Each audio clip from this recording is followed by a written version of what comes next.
देखो भाई, hair loss, hair greying, dandruff, ये 3 ऐसी मेजर हेयर प्रॉब्लम्स है जिन्हें हम में से कोई भी इंसान फेस नहीं करना चाहता, खास करके अपनी यंग एज में। क्योंकि सभी को पता है बाल एक लड़के की पर्सनैलिटी और लुक्स के लिए कितने ज्यादा जरूरी होते हैं। बट सबसे बड़ी प्रॉब्लम ये है कि हम में से ज्यादातर लोगों को सही से मालूम ही नहीं है कि उन्हें ये प्रॉब्लम्स होती क्यों है, और न ही उन्हें ये पता होता है कि वो इन प्रॉब्लम्स को किस तरह से ठीक कर सकते हैं। अगर आप भी हेयर लॉस, हेयर ग्रेइंग और डैंड्रफ की प्रॉब्लम से बहुत ज्यादा दुखी हो, या अगर आप अपनी यंग एज में इन सभी प्रॉब्लम्स को फेस नहीं करना चाहते, तो ये वीडियो आपके लिए काफी इम्पोर्टेंट और वैल्यूएबल साबित होगी। क्योंकि इस वीडियो के अंदर मैं आपको बहुत डिटेल के साथ बताने वाला हूँ कि हमें हेयर लॉस, हेयर ग्रेइंग और डैंड्रफ की प्रॉब्लम आखिर होती क्यों है, और साथ में वो कौन से सबसे इफेक्टिव सोल्यूशंस हैं जिनकी मदद से आप इन सभी हेयर प्रॉब्लम्स को ठीक कर सकते हो, वो भी मैं आपको बताने वाला हूँ इस पर्टिकुलर वीडियो के अंदर। तो मेक श्योर आप इस वीडियो की हर एक बात को पूरे ध्यान से सुनो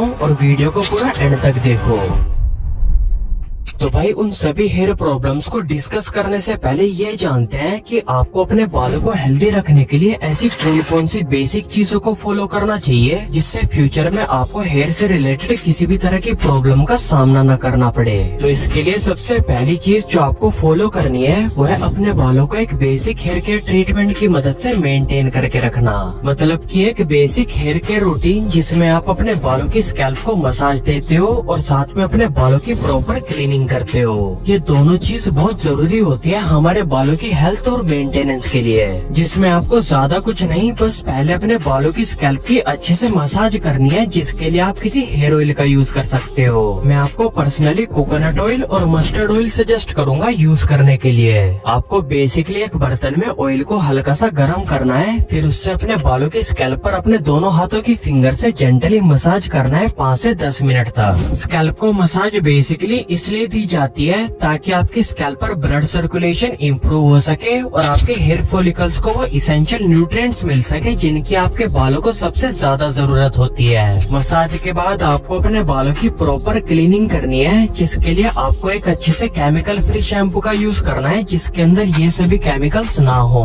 मैं आपकी स्कैल्प के अकॉर्डिंग कुछ अच्छे से शैम्पूज का लिंक डिस्क्रिप्शन और व्यू प्रोडक्ट वाले ऑप्शन के अंदर दे दूंगा, वहाँ से आप उन्हें परचेज कर सकते हो। आपको शैम्पू से अपनी स्कैल्प और अपने बालों को मैक्स 1 मिनट तक वॉश करना है ताकि आपकी स्कैल्प और बालों में पिछले दिनों का जो भी ऑयल और डर्ट वगैरह जमे हो वो डीपली क्लीन हो सके। आपको ध्यान देना है कि आप डेली बेसिस पर अपने बालों को वॉश बिल्कुल ना करो, क्योंकि ऐसा करके हम अपनी स्कैल्प के सभी इसेंशियल ऑयल्स और मॉइस्चर को फ्लश आउट कर देते हैं, जिसकी वजह से हमारे बाल ड्राई और फ्रीजी होकर टूटना शुरू हो जाते हैं। तो मेक श्योर आप अपने बालों को डेली वॉश बिल्कुल ना करो। अगर आपकी ऑयली स्कैल्प है तो आप वीक में 2 से 3 बार शैम्पू यूज करो, और अगर आपकी नॉर्मल, सेंसिटिव या ड्राई स्कैल्प है तो आप वीक में बस 1 बार शैम्पू यूज करो। क्लीनिंग के बाद आपको अपने बालों को हाइड्रेट और मॉइस्चराइज करने के लिए एक अच्छे से कंडीशनर का इस्तेमाल करना है। ध्यान रहे कि आप कंडीशनर को सिर्फ अपने बालों पर अप्लाई करो, ना कि बालों की स्कैल्प पर। कंडीशनर को अप्लाई करने के बाद आपको उसे 40 से 50 सेकंड तक अपने बालों पर ऐसे ही छोड़ देना है। देन उसके बाद आप अपने बालों को पानी से वॉश कर सकते हो। ये तीनों स्टेप्स आपको ज्यादा नहीं, बस हफ्ते में 1 से 2 बार फॉलो करने हैं। मैं ये सजेस्ट करूंगा कि आप इन स्टेप्स को हर संडे फॉलो करो, इससे आपको अपने बालों की क्वालिटी और ग्रोथ में काफी डिफरेंस दिखाई देगा।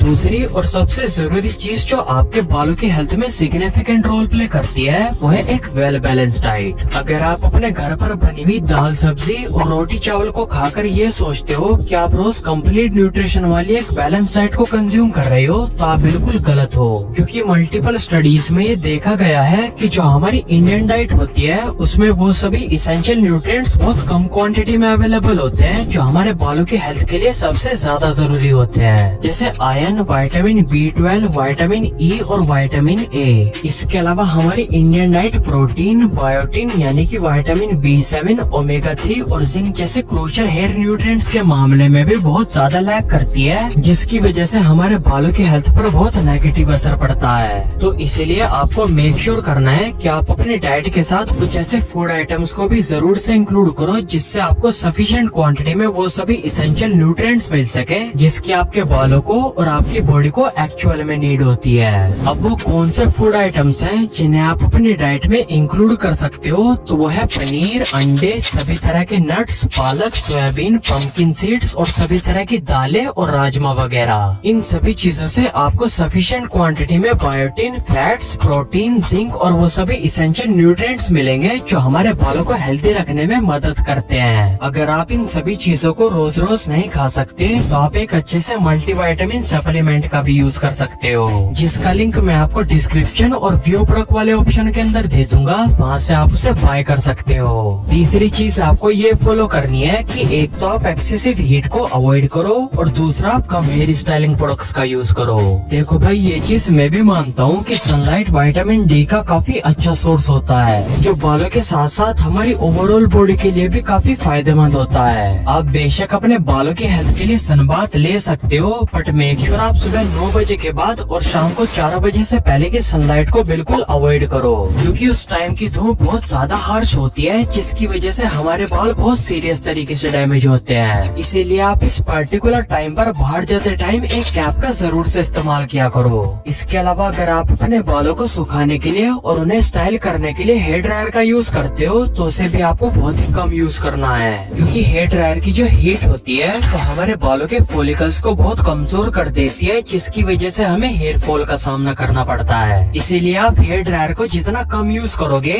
आपके बालों की हेल्थ के लिए उतना ही बेहतर होगा। इसके अलावा अगर आप अपने बालों को स्टाइल करने के लिए hair wax, hair clay, hair spray और हेयर पाउडर वगैरह का भी यूज करते हो तो उन्हें भी आपको सिर्फ ओकेजनली यूज करना है किसी शादी, पार्टी या डेट वगैरह के अंदर, क्योंकि इन सभी प्रोडक्ट्स के अंदर कुछ ऐसे हार्श केमिकल्स होते हैं जो हमारी स्कैल्प और बालों की हेल्थ के लिए बिल्कुल भी सही नहीं होते। अगर आप ऐसे हेयर प्रोडक्ट्स को यूज करते भी हो तो आपको ये देखना है कि आपके प्रोडक्ट के अंदर ये सभी हार्श केमिकल्स बिल्कुल ना हो। और दूसरा, जब भी आप किसी हेयर प्रोडक्ट का यूज करो तो आप अपने बालों को रात को सोने से पहले वॉश जरूर से करो शैम्पू की मदद से, ताकि आपको हेयर से रिलेटेड कोई भी प्रॉब्लम ना हो। अगर इन सभी चीजों को फॉलो करने के बाद भी आपको हेयर लॉस, हेयर ग्रेइंग और डैंड्रफ जैसी प्रॉब्लम्स का सामना करना पड़ रहा है तो आपको गहराई से जानना पड़ेगा कि ये प्रॉब्लम्स आपको एक्चुअल में हो किस रीजन की वजह से रही है। तो सबसे पहले अगर हेयर लॉस की बात करूं तो आपको पहले समझना पड़ेगा कि आखिर हेयर लॉस और हेयर फॉल में डिफरेंस क्या होता है। तो पहले हेयर फॉल की बात करूं तो ये बेसिकली हेयर ग्रोथ साइकिल का एक नॉर्मल पार्ट होता है जिसमें आपके पुराने बाल नेचुरली गिर जाते हैं और फिर उस हिस्से पर नए बाल ग्रो होते हैं। अगर आपके दिन भर में 50 से 100 बाल टूटकर गिरते हैं तो इसमें घबराने की कोई बात नहीं है, ये एक नॉर्मल नंबर होता है। बट यही नंबर अगर बहुत ज्यादा हाई है जिसकी वजह से आपके बालों की डेंसिटी पहले के मुकाबले काफी कम हो गई है और साथ में आपको receding hairline, hair thinning और साथ में अपने सर पर कुछ खाली पैचेस दिख रहे हैं, तो ये क्लियर साइन है कि आप हेयर लॉस की कंडीशन में हो, जिसका सबसे बड़ा रीजन होता है DHT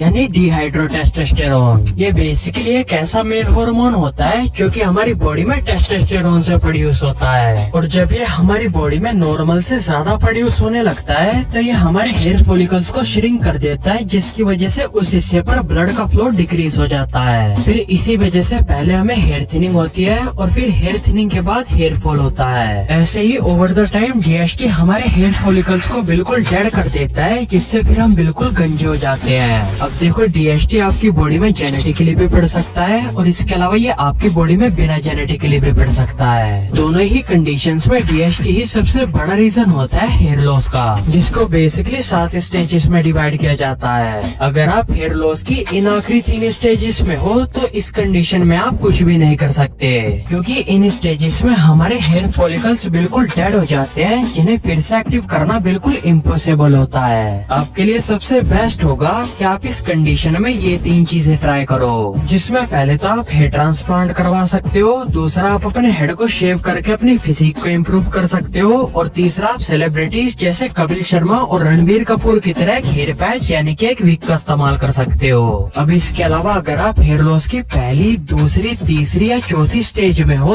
तो आप इस प्रॉब्लम को आगे बढ़ने से रोक सकते हो, क्योंकि इन स्टेजेस में आपके हेयर फॉलिकल्स डेड नहीं होते बल्कि वो इनएक्टिव कंडीशन में होते हैं, जिन्हें आप कुछ ट्रीटमेंट्स की मदद से फिर से एक्टिव कर सकते सकते हो। अब वो कौन कौन से ट्रीटमेंट्स हैं, तो उसके लिए आप सबसे पहले अपनी डाइट में कुछ DHT ब्लॉकिंग फूड्स को ऐड करो, जिसके लिए आप इन सभी चीजों का इस्तेमाल कर सकते हो जो आपको अपनी स्क्रीन पर दिखाई दे रही है। आप चाहे तो इनका स्क्रीनशॉट भी ले सकते हो। अगर आप इन सभी चीजों को नहीं खा सकते तो आप एक DHT ब्लॉकर और एक मल्टीविटामिन सप्लीमेंट का यूज करो, जिसका लिंक आपको व्यू प्रोडक्ट वाले ऑप्शन के अंदर मिल जाएगा, वहाँ से आप उन्हें परचेज कर सकते हो। DHT ब्लॉकर के बाद आपको अपने स्कैल्प पर ब्लड सर्कुलेशन इम्प्रूव करना है, जिसके लिए आप दिन में 2 बार हेड स्टैंड कर सकते हो। साथ में एक डर्मा रोलर और स्कैल्प मसाजर का यूज कर सकते हो, और इसके साथ ही साथ आप 5% वाले मिनोक्सिडिल का भी यूज कर सकते हो, जो आपके स्कैल्प पर ब्लड के फ्लो को काफी इफेक्टिवली इम्प्रूव करेगा। हेयर लॉस और हेयर फॉल के बाद दूसरी हेयर प्रॉब्लम जिससे काफी सारे लोग परेशान हैं, वह है प्रीमेच्योर हेयर ग्रेइंग की प्रॉब्लम। वैसे तो ये प्रॉब्लम 28 और 30 के बाद ओवर द एज काफी कॉमन हो जाती है, बट अगर आपको यंग एज में ही ये प्रॉब्लम हो रही है तो इसके मल्टीपल कॉजेस हो सकते हैं, जैसे स्ट्रेस, पोल्यूशन, स्मोकिंग और केमिकल हेयर प्रोडक्ट्स वगैरह। बट इनसे भी ज्यादा जो प्रीमेच्योर हेयर ग्रेइंग की प्रॉब्लम के लिए रिस्पॉन्सिबल होता है, वो होता है हमारी बॉडी में विटामिन B12 की कमी होना, क्योंकि विटामिन B12 ही सबसे ज्यादा कंट्रीब्यूट करता है हमारी बॉडी के मेलानिन प्रोडक्शन में, जिसकी वजह से हमारे बालों को ब्लैक कलर मिलता है। इसीलिए आप विटामिन B12 के लिए अपनी डाइट में इन सभी चीजों को इंक्लूड करो जो आपको अपने स्क्रीन पर दिखाई दे रही है। आप चाहे तो उनका स्क्रीनशॉट भी ले सकते हो। इसके साथ ही साथ आप अपने स्ट्रेस को मैनेज करो, एक अच्छे से हेयर केयर रूटीन को फॉलो करो, और इसके अलावा आप उन सभी हेयर प्रोडक्ट्स को बिल्कुल अवॉइड करो जिनके अंदर ये सभी केमिकल्स प्रेजेंट हो। प्रीमेच्योर हेयर ग्रेइंग के बाद अगर डैंड्रफ की बात करूं तो ये प्रॉब्लम उन सभी लोगों में काफी कॉमन होती है जिनकी ड्राई स्किन होती है। अगर आपकी ड्राई स्किन नहीं है फिर भी आप डैंड्रफ की प्रॉब्लम को फेस कर रहे हो, तो इसके भी मल्टीपल रीजंस हो सकते हैं, जैसे कम पानी पीना, ज्यादा टाइम तक बालों को वॉश न करना, ज्यादा हेयर ड्रायर का यूज करना, और इसके अलावा स्कैल्प पर मेलेसिसिया फंगस के ज्यादा बढ़ने से भी हमें डैंड्रफ की प्रॉब्लम होती है। अब इस प्रॉब्लम को सोल्व करने के लिए आपको बेसिकली अच्छी क्वांटिटी में पानी पीना है, और साथ में आपको अपनी नॉर्मल डाइट के साथ इन सभी चीजों को भी इंक्लूड करना है जो आपको अपनी स्क्रीन पर दिखाई दे रही है। इसके साथ में आपको हफ्ते में 2 बार 3 से 4 चम्मच कोकोनट ऑयल के अंदर बराबर मात्रा में लेमन जूस मिलाकर अपने बालों के स्कैल्प पर अप्लाई करना है, और फिर 2 या 3 घंटे बाद आपको अपने बालों को वॉश कर लेना है। आप इस होम रेमेडी की मदद से अपनी डैंड्रफ की प्रॉब्लम को काफी हद तक कम कर सकते हो। इस होम रेमेडी के अलावा अगर आप ये जानना चाहते हो कि आप अपने बालों की ग्रोथ को कैसे बूस्ट कर सकते हो, वो भी दुगनी तेजी से, तो मैं आपको अपनी ये वीडियो हाईली रेकमेंड करूंगा देखने के लिए। ये वीडियो भी आपके काफी ज्यादा काम आएगी, इसे आप अभी जाकर देखो।